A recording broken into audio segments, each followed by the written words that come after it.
नमस्कार, मैं विभा उपाध्याय आप सभी दर्शकों का अन्नदाता कार्यक्रम में स्वागत करती हूं। किसान बेहद परिश्रमी होते हैं। वे खेतों में जी तोड़ मेहनत करते हैं, जो अनाज, फल और सब्जियां उगाते हैं।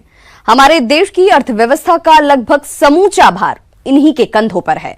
ऐसे ही भारतीय किसानों को खेती बाड़ी से जुड़ी हुई बहुत सी नई, रोचक और लाभकारी जानकारियां देने के लिए हर रोज सुबह हम आपके साथ होते हैं। तो चलिए, कार्यक्रम शुरू करने से पहले देखते हैं क्या है अन्नदाता के आज के कार्यक्रम में। मुर्गियों को संतुलित आहार खिलाएं, अधिक आय कमाएं। पॉली हाउस में सब्जियों की खेती आज किसानों के लिए फायदे का सौदा साबित हो रही है। आज जिस तरह से लोगों के खान पान में परिवर्तन हो रहा है और उसमें शिमला मिर्च का प्रयोग बढ़ा है, ऐसे में किसान बाजार को देखते हुए अगर पॉली हाउस में शिमला मिर्च की खेती करते हैं तो वे अच्छा मुनाफा कमा सकते हैं। तो चलिए, पॉली हाउस में शिमला मिर्च की खेती पर जानकारी लेते हैं बागवानी विशेषज्ञ डॉक्टर परमवीर सिंह से। बात करते हैं ऑफ सीजन में पॉली हाउस के अंदर शिमला मिर्ची की खेती के बारे में। तो शिमला मिर्ची की खेती के बारे में हम ध्यान रखना है कि जब ऑफ सीजन की बात करते हैं तो इसको पॉली हाउस में, क्योंकि जो मेन समय है उसका ग्रोइंग का, वो अक्टूबर के महीने में इसको ओपन फील्ड में उगाया जाता है, ताकि वो मार्च तक मार्केट में उपलब्ध होती है और उसका रेट बहुत ही कम मिलता है। तो ऑफ सीजन लगाना इसलिए ज़रूरत है कि जब हम ऑफ सीजन में होता है तो बाहर शिमला मिर्ची नहीं मिलती है और मार्केट में उसका दाम 100 से 120 रुपये प्रति किलो के हिसाब से हो जाता है। शिमला मिर्च की खेती किसानों के लिए काफी लाभकारी साबित हो रही है। वैसे तो इसकी खेती खुले खेतों में की जा सकती है, लेकिन पॉली हाउस और नेट हाउस में इसकी खेती करने से अच्छी पैदावार मिलती है। इसमें मुख्य रूप से विटामिन ए और सी की मात्रा अधिक होती है। तो इसलिए हम बात करेंगे ऑफ सीजन में कैप्सिकम की कल्टीवेशन कैसे करें।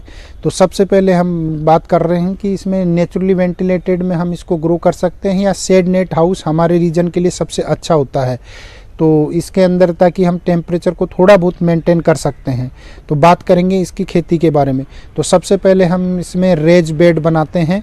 रेज बेड जो होती है वो 1 मीटर चौड़ी और आपकी 15 से 25 सेंटीमीटर उठी हुई होती है और 2 रेज बेड के बीच में हम 45 से 60 सेंटीमीटर का रास्ता या पाथवे रखते हैं, जिससे कि हम जो भी कार्य करने होते हैं वो आसानी से कर सकते हैं और फ्रूट जो है उसको हार्वेस्ट ईजिली कर सकें। फिर इसके बाद इसमें आता है न्यूट्रिशन का। न्यूट्रिशन के लिए हम बेसल डोज शुरू में देते हैं, जो 250 ग्राम NPK होता है वो पर स्क्वायर मीटर के हिसाब से, और 5 kg जो है वो FIM जो सड़ी हुई है उसका यूज करते हैं। तो फिर सबसे पहले बात करेंगे हम, जब रेज बेड बना लेते हैं तो उसको स्टरलाइजेशन कैसे करेंगे, रोग मुक्त कैसे करेंगे।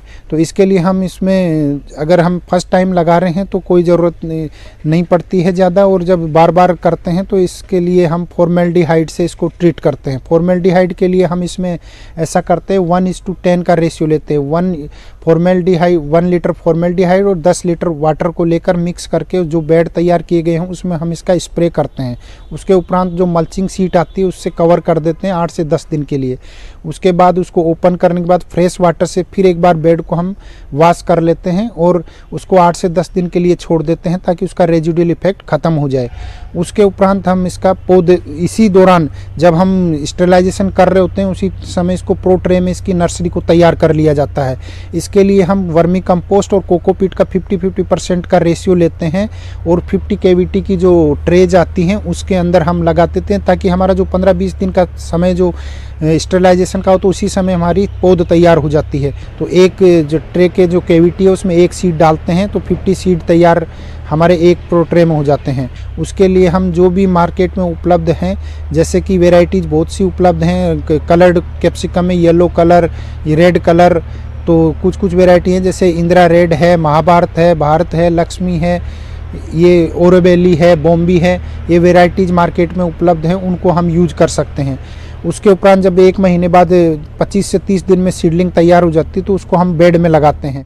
पौधारोपण के पूर्व पौधों को फफूंदनाशक दवा से उपचारित करना चाहिए, जिसके बाद पौधों को उचित दूरी पर अच्छे से लगाना चाहिए। बेड में लगाने के समय हमको ध्यान रखना हो उसको 35 से 60 सेंटीमीटर की दूरी में डबल रो सिस्टम है। जैसे हमने बेड तैयार किया 1 मीटर का, उसमें डबल रो सिस्टम लगाते हैं। उसमें 60 सेंटीमीटर लाइन से लाइन की दूरी रहती है और 35 से 40 तक हम उसका पौधे से पौधे की दूरी लेते हैं ताकि हम उस प्लांट को मेंटेन कर सकें। उसके उपरांत प्लांटिंग करने के बाद हम इसको मेंटेन करना होता है। हमारा training and pruning important operation है। जब भी हमको इसको ऊपर ले जाना होता है तो हम दो या तीन ब्रांच को ही ऊपर ले जाते हैं ट्रेन करते हुए, बाकी ब्रांच को हमको रिमूव कर देना होता है, हटा देना, ताकि गर्मी के समय में डिजीज और इंसेक्ट जो इन प्रकोप होता है वो कम से कम हो और हम अधिक से अधिक इसमें फल प्राप्त कर सकें।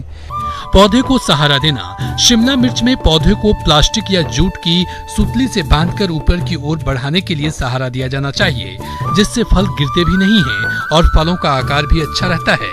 पौधों को सहारा देने से फल मिट्टी एवं पानी के संपर्क में नहीं आ पाते, जिससे फल सड़ने की समस्या नहीं होती है।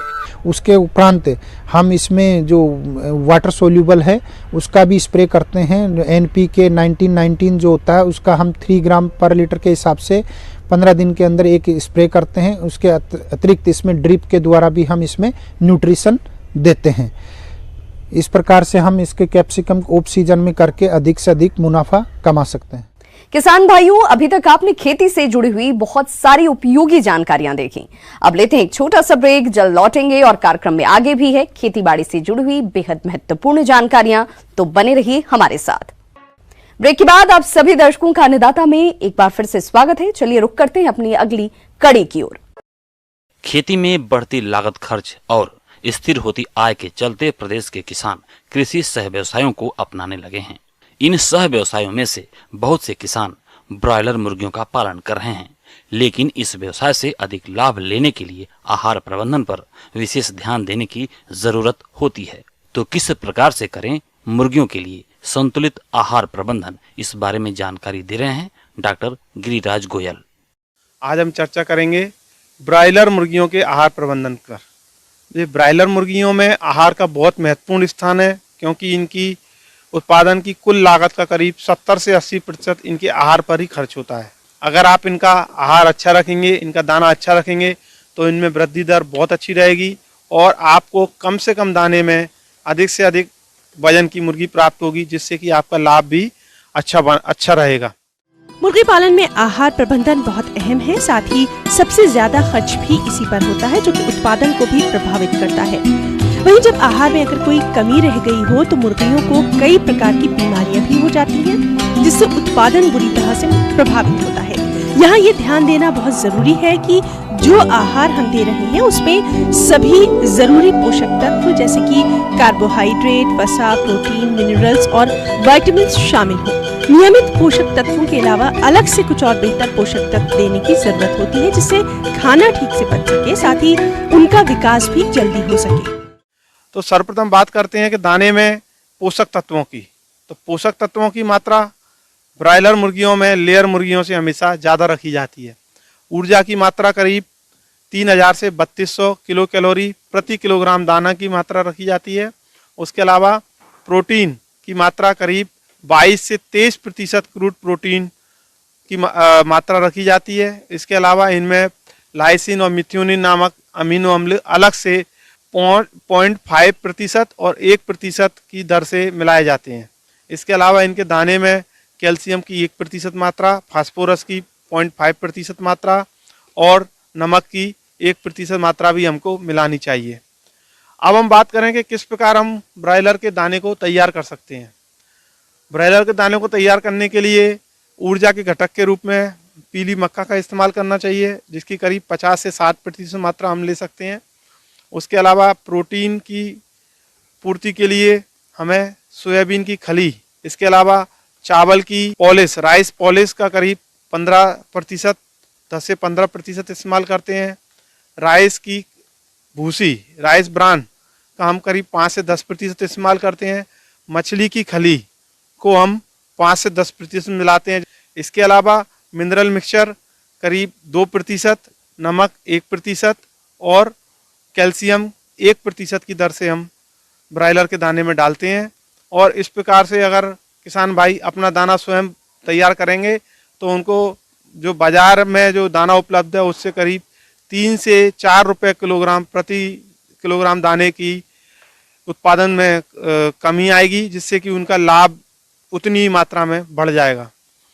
अब बात करें कि ब्रॉयलर को कितनी मात्रा में दाना दिया जाता है। ब्रॉयलर मुर्गियों को सामान्यतः भरपूर मात्रा में दाना दिया जाता है और उन्हें अपनी इच्छा अनुसार खाने को दिया जाता है, क्योंकि ब्रायलर मुर्गियों को पालने का उद्देश्य है कि जितना ज़्यादा उनका तापमान, जितना ज़्यादा उनका वजन जितनी जल्दी बढ़ जाएगा उतना ही उनको, किसान भाइयों को अपने व्यवसाय में लाभ प्राप्त होगा।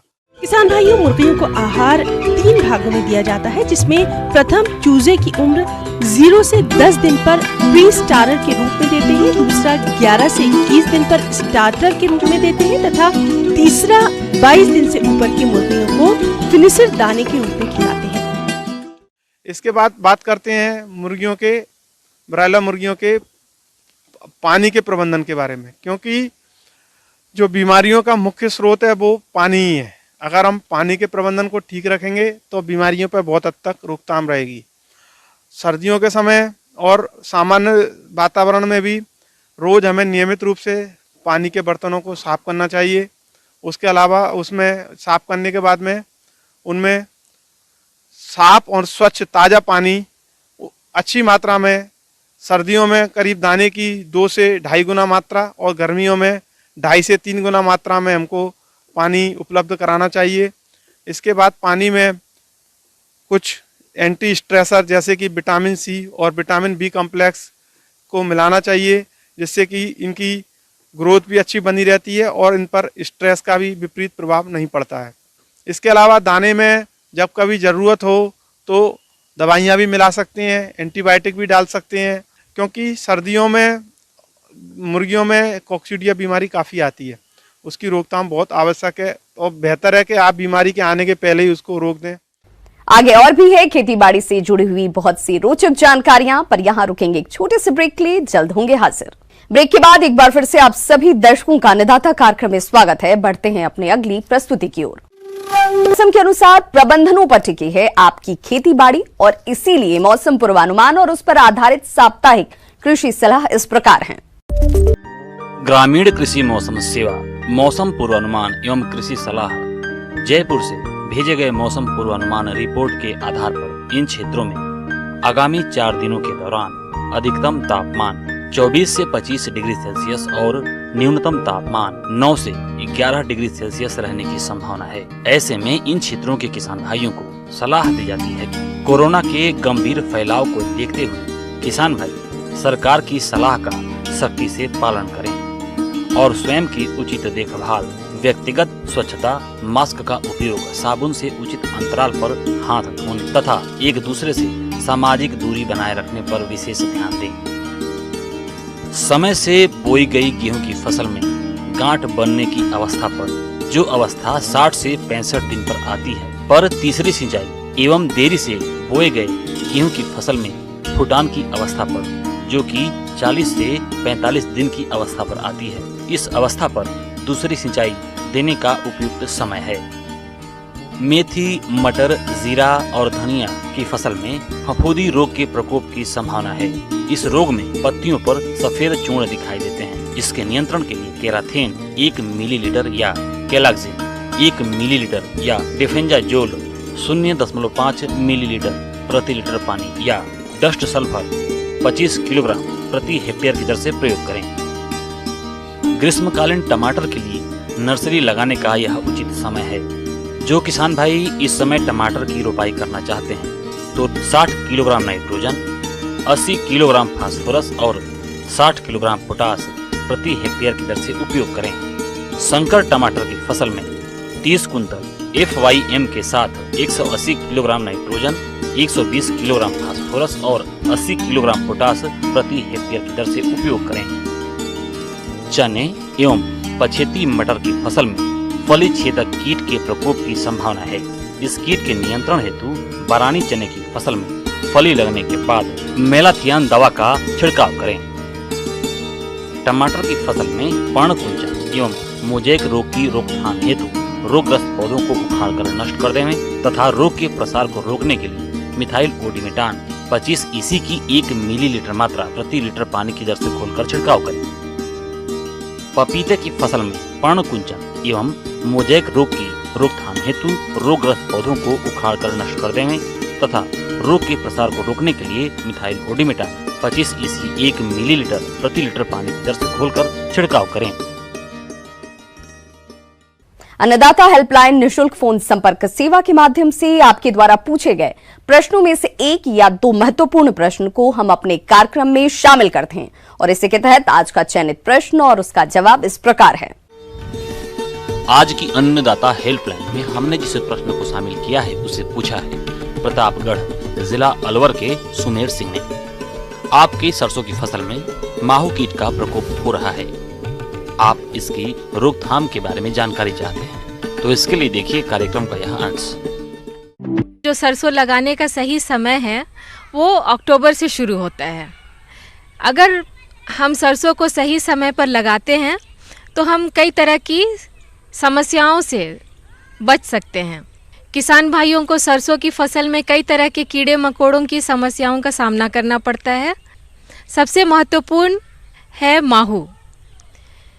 माहू का प्रकोप जब वातावरण में नमी अधिक हो जाती है और वर्षा होती है या फिर बादल छाए रहते हैं, इस समय सरसों की फसल में माहू का प्रकोप होता है। चेपा, जिसे माहू कीट भी कहा जाता है, यह कीट हल्के हरे पीले रंग का 1.0 से 1.5 मीटर लंबा होता है। इसके प्रौढ़ एवं शिशु पत्तियों की निचली सतह और फूलों की टहनियों पर समूह में पाए जाते हैं। इसका प्रकोप दिसंबर मास के अंतिम सप्ताह में, जब फसल पर फूल बनने शुरू होते हैं, तब होता है और यह मार्च माह तक बना रहता है। प्रौढ़ व शिशु पौधों के विभिन्न भागों से रस चूसकर नुकसान पहुंचाते हैं। फसल पर इस कीट का लगातार आक्रमण रहने पर पौधों के विभिन्न भाग चिपचिपे हो जाते हैं, जिन पर काला कवक लग जाता है। और यदि इस समय माहू का आक्रमण हो गया तो उनके फसल में काले काले कवक लग जाते हैं। सरसों के फसल में फूलों का बनना और फलियों के विकसित होने में बहुत ही नुकसान पहुंचाते हैं। कई बार ऐसा होता है कि आक्रामित जो माहू के आक्रमण से जो प्रभावित पौधे हैं उनमें फलियां नहीं बन पाती हैं, और यदि फलियां बनती भी हैं तो उसमें दाने पिचके हुए हो जाते हैं और छोटे हो जाते हैं।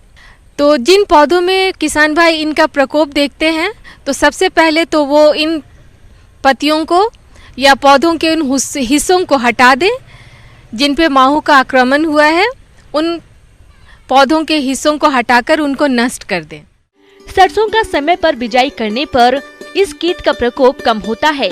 कीट प्रतिरोधी किस्मों का चयन करके बुवाई करें।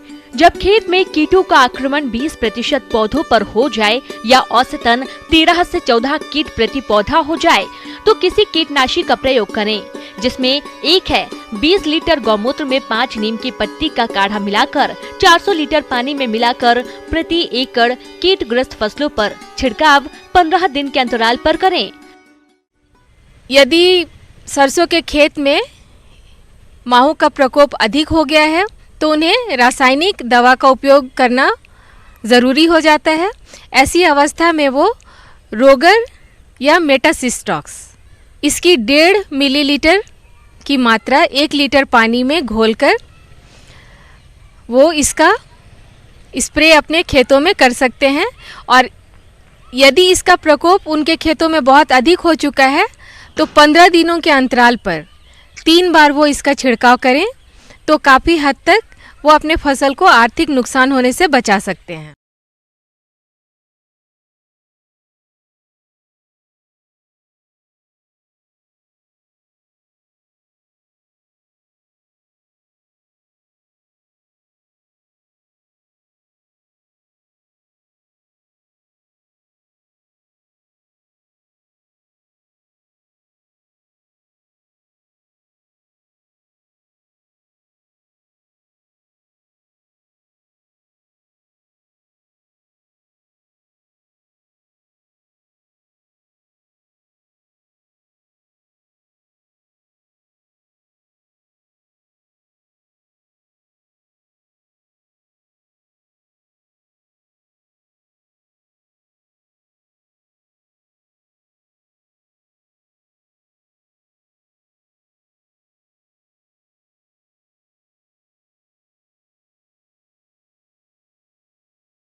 किसान भाइयों, अन्नदाता आपकी सेवा के लिए संकल्परत है। कृषि संबंधित समस्या और सुझावों के लिए आप हमें इस पते पर संपर्क कर सकते हैं। प्रोड्यूसर अन्नदाता, news 18 Rajasthan, Ramoji film city, Hyderabad 501512। साथ ही आप हमें ईमेल भी कर सकते हैं। हमारा ईमेल आईडी है p18annadatarajasthan@news18.com। इसके अतिरिक्त आप हमें निःशुल्क हेल्पलाइन नंबर 1800419125 पर सोमवार से शनिवार सुबह 10 से शाम 4 बजे के बीच संपर्क भी कर सकते हैं। किसान भाइयों, अब समय हो रहा है आपसे विदा लेने का, तो हमारी अन्नदाता टीम को दीजिए इजाजत। कल फिर से होगी आपसे मुलाकात कृषि संबंधित कुछ और महत्वपूर्ण जानकारियों के साथ। नमस्कार।